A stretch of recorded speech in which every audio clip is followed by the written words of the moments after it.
আচ্ছা, আমি যদি তোমাকে প্রশ্ন করি স্টুডেন্ট লাইফের সবথেকে শান্তির জিনিস কি?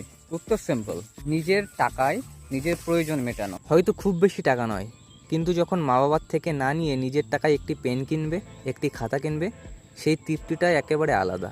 আজ আমরা সবাই ভবিষ্যৎ গোছানোর দৌড়ে ব্যস্ত, তবুও যদি তার মাঝে নিজের দরকারি কিছু ছোটোখাটো জিনিস নিজের আয় দিয়েই কিনতে পারি, তাহলে কেমন হয় বলো? একটু হালকা লাগবে নিজেকে, আর মনে মনে নিজের প্রতি একটু গর্বও হবে। তাই আজ আমি তোমাদের 100% কার্যকারী দুটো টিপস বলবো, যেগুলি ঠিকঠাকভাবে করলে তোমার বাস্তবেই খুব কাজে লাগবে। প্রথমত, সোশ্যাল মিডিয়াতে কাজ করা। তুমি দিনে যা করবে, পড়াশোনা, হাঁটা চলা, সেগুলি ক্যামেরাবন্দি করো। হালকা এডিট করে ইউটিউব বা ফেসবুকে আপলোড করে দাও। ইনকাম এটা থেকে একদিনে আসবে না, কিন্তু নিয়ম করে মন দিয়ে করলে একসময় রেজাল্ট পেতেই হবে।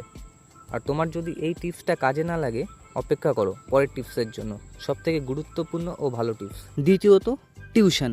পড়াশোনার পাশাপাশি অল্প সময়ে নিজের খরচ চালানোর জন্য সবচেয়ে ভালো ও কার্যকারী উপায়। হ্যাঁ, শুরুতে হয়তো স্টুডেন্ট খুঁজে পেতে সমস্যা হবে, কিন্তু একবার শুরু করলেই দেখবে বাকি অফার নিজে থেকেই আসবে। তাই তোমার দরকার প্রথমে একটা স্টুডেন্ট খুঁজে তাকে পড়ানো। শুরুটা একটু কঠিন হতে পারে, কিন্তু যে নিজে দাঁড়ানোর চেষ্টা করে তার পথ একদিন ঠিকই তৈরি হয়। আর যেটা ছোট ইনকাম মনে হচ্ছে, কাল সেটাই তোমার সবচেয়ে বড় গর্ব বলে মনে হবে। নিজের খরচ নিজে চালানোর শান্তিটাই আসল সফলতা। চেষ্টা করো, তুমি পারবে।